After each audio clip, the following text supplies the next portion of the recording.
Now you've probably clicked on this video thinking, Stockport Gin, what kind of whiskey is that? Well, I've got bad news for you. We are actually doing a gin today. Apologies to the very many whiskey fans of the channel, but for those of you who've been waiting patiently for another juniper-based spirit, then today's your lucky day. Now then, this is a brand that you might not be aware of. I was only aware of it because Stockport is where I was born, so you know, there's the connection with that. Is it a joke or is it just a fact of reality at this point that every little town, village, football stadium in a lot of cases have their own gin? Because, well, it's a pretty easy spirit to knock out and people are still loving on it. The gin craze of the 2020s ain't going to stop anytime soon. Well, really, it was the 2010s and it's lapsed into the 2020s, but you get what I mean. So I thought, well, do you know what, I'll have a look, see, what's available in Manchester. I think I was building a gin menu or something at the time, and I was like, do you know, it'd be funny to get like something from where I'm from. And I stumbled upon this, and I was like, is that real? That can't be real. These guys were set up in March 2019. And March 2019, in Stockport had a really bad run of it in like the last recession. They were sort of like on life support throughout the rest of the 2010s, and by around about 2016, I went to visit my parents, and I was like, oh no, it was not a good sight. Stockport was really, really in trouble as like a settlement. I was like, so when I saw this, I was surprised that somebody had been like, oh yeah, let's set up a distillery in Stockport. So I thought, you know what, I'll follow them on Facebook, and it'll be a bit of a laugh. I want to say right here and now, this business deserves an award just for the amount of work the two of them put into it. It's a husband and wife team, that's it. I think they might have hired somebody else now to help them out with stuff, but for the last like nearly 3 years, it's been just two of them knocking out gins and going to events, and they really turned me around on like the little sort of microculture that's going on of little independent businesses in Stockport. It's genuinely really nice to see my little hometown that was, and let's be fair to it, fucked, actually like getting back up. There's like lots of little niche businesses springing up, and there's life there again, and these guys are very much, or have been, a big part of that, and it's been nice to see. Now, I did mention before that these guys run around like rabbits. They really do. When I was following them on Facebook, I was like, I'm not gonna lie, I was doing it kind of with the idea of like, oh, it's just another like, cash in, piss take brand, whatever, yeah, a local gin, where hey. And then I saw like the amount of work they were putting in was incredible. It was like, oh, we're at this market this morning, and then later on in the afternoon we're going to be going to this other place like on the other side of town. Oh, and then we're going to be doing like a tasting event tonight, and that was just one day, and they'd have like 7 days pretty much, and they'd be making gin in the middle of that as well. And I remember looking at like their feed was pretty much boom boom boom boom boom boom boom boom boom, more or less constantly, when they were first starting up, and then when they carried on as well. And it was like, okay, these guys are doing a lot. And then they got involved with like this frog thing that was going on in Stockport. I wasn't there at the time. It was kind of like, there's this thing called Wild in Arts. They did dolphins in Aberdeen. There's probably people watching this now being like, what drugs are you on? What are you talking about? Dolphins? What? Frogs? Who? What? It's a charity thing, right? And there's like statues of animals or woolies in a few Scottish towns. And the idea is it's like a trail to go and find them all, and Stockport had something similar to that, and they distilled, wow, a gin specifically for that. It was a lime flavour. And actually I have a sample of that as well, but I'm not going to try that today. And the amount of like, again, just work, I'm really impressed with the graft, okay? I'm not sure if I'm getting that across enough, but I'm really impressed with the graft of these two. So I thought I'd look up a little bit about the distillery, and it turns out that it's basically, as I've said, it's a husband and wife team, and they met whilst they were waiting for Stockport County to play, and then they got cancelled because they I don't know, somebody chipped a nail or something. That's pretty standard for them. Soz County. I'm not sorry. So they met and got married and, you know, did all that straight stuff. And they both had jobs in like different sectors, and they decided to go into distilling, and they both quit their full-time jobs, went hard into the gin business, as again I've already previously gushed about, and they're doing pretty well. I think it's safe to say. I don't think they've like broken into like, you know, mainstream nationwide kind of stuff, but I mean, they're putting the graft in, and they're starting to open up their own distillery in Stockport Town Centre and stuff. One of the things that I did notice, actually, when I was going through their website, that apparently one of their favourite pastimes was to try all these, like, local gins, you know, like York gin and Barnsley gin and Eccles gin and all, you know, all these, like, little local ones. And apparently they joked that nobody made a Stockport gin and that somebody should do that, and that just ended up being that they made it. Well, you know the old joke about buses, because two came along at once, because Stockport went from having no gin distilleries to having two, because there is actually another one called Hatters. I've not tried any of their stuff, but I know they do. They've got a tie-in with the guy that owns the Cracked Actor. Last I checked, he owns about 4 million bars in Stockport. No, it's a bit of a joke, but he's opening a new one every 6 months. It's quite terrifying. Last I checked, he was getting one in Underbank that was going to be like a... No, not Underbank. Oh, it's so hard to keep track because he's everywhere. He's in the Underbank, and he's up the hill. This means nothing to anybody, does it? Sorry. This guy my age, and he's got like 3 bars, and I don't quite know how, because none of them have really been open because COVID. So, I mean, good on him. Whatever his, like, side angle is, good on him. Anyway, we should actually do some gin, shouldn't we? Because I've just been,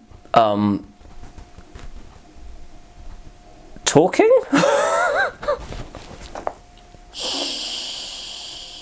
Am I okay?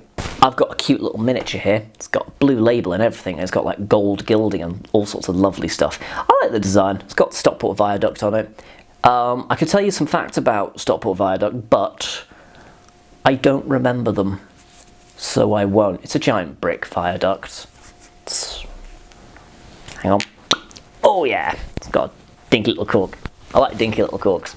Right, so... my normal fare with these is I try them neat first, and then I try them with a tickle tonic. I've never called it a tickle tonic before, but I thought I'd be a bit cute. Let's put that there.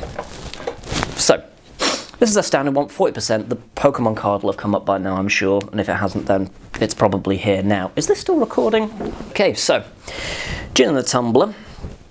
A Glenrother's tumbler, just to be, you know, edgy like that.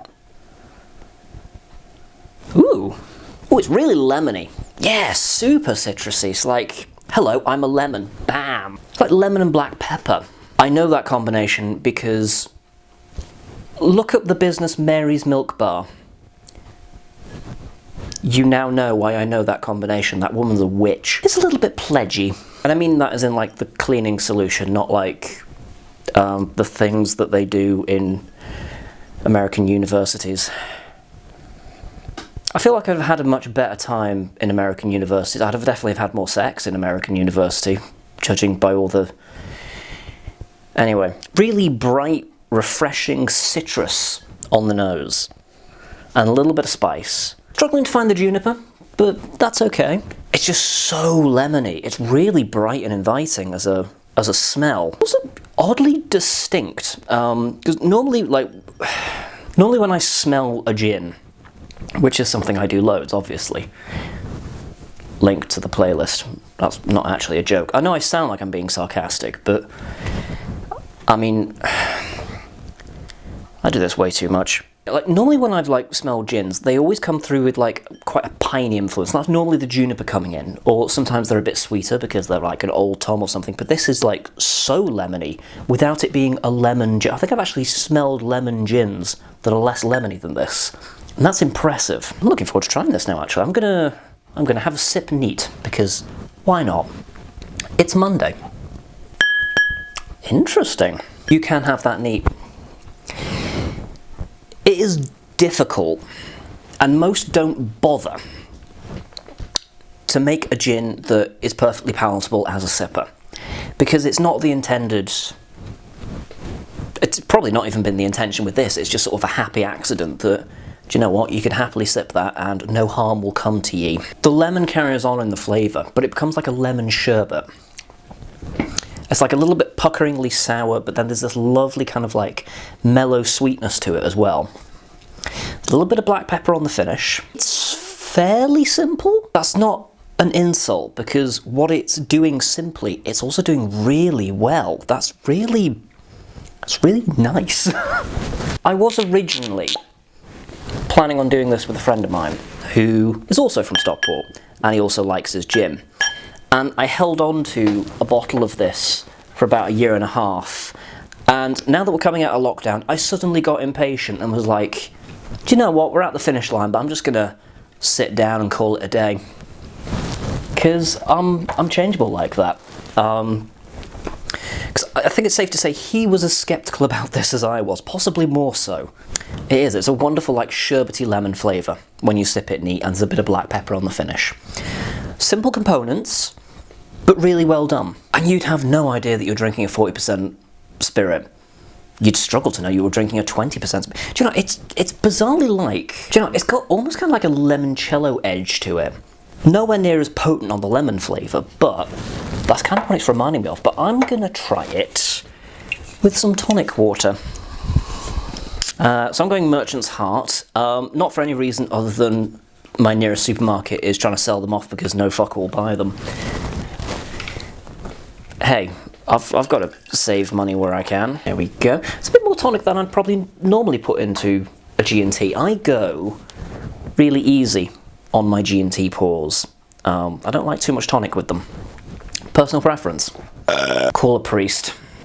Here's a nasal note that is going to mean nothing to a lot of people. Oh man. Sea buckthorn. That's kind of what I'm getting on the nose. It's this slightly sweet, ever so slightly touch of savoury, almost saline note to it. The lemon's still there, but it's quite subdued, and there's like a bit of a spicy sweetness in there. Okay, I'm curious to see how it's mixed though.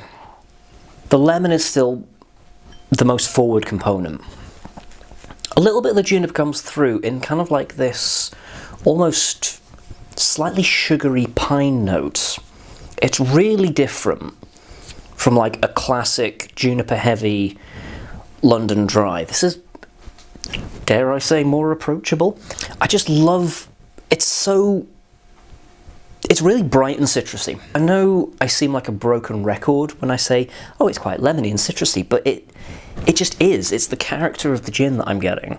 The juniper plays second fiddle to the sort of lemon-lime kind of a flavour in this. I'd definitely say close to lemon. It's got that kind of bright yellow citrus component. Yellow's a bit of a weird way of putting it. I've got that thing where you associate colours and stuff in general. Some people have it with flavours, some people have it with music, and when you get synesthesia, is that it? I think that's it. I'm not 100% certain. I might be getting that mixed up with something else. Kinesthesia, or is that the no? It's aesthesia of some anesthesia. No, that's not right at all. Anastasia. No, totally off the rails now, John. But all the way through it, you've got this lovely bright citrusy component. It's a fantastic one if you like citrusy gins or citrus flavours in general. I'd even say, you know what, if you're a fan of like your lemon gins, give that a go, because actually it delivers on it without having to like dye it yellow and be like, hey, I'm a lemon gin or whatever. Personal preference. Let me know down below though, have you tried Stockport Gin? I won't be too surprised if you haven't, although I do think they ship.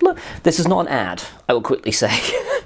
But again, they've put in so much graft, I feel like I can, you know, I don't feel like I'm, you know, doing anyone a solid necessarily, because put that much work in, you kind of deserve a bit of a shout out, to be fair. Also, it's good. I don't know if I've maybe done that enough of enough justice yet. My words today. It's good. I like it. I'm gonna have to get a bigger bottle. But yeah, that's good. I enjoy it. Tell you what, let me know down below. What is your local regional gin? Do you have a favourite? Do you do the thing where you're visiting a place and you try the local gin?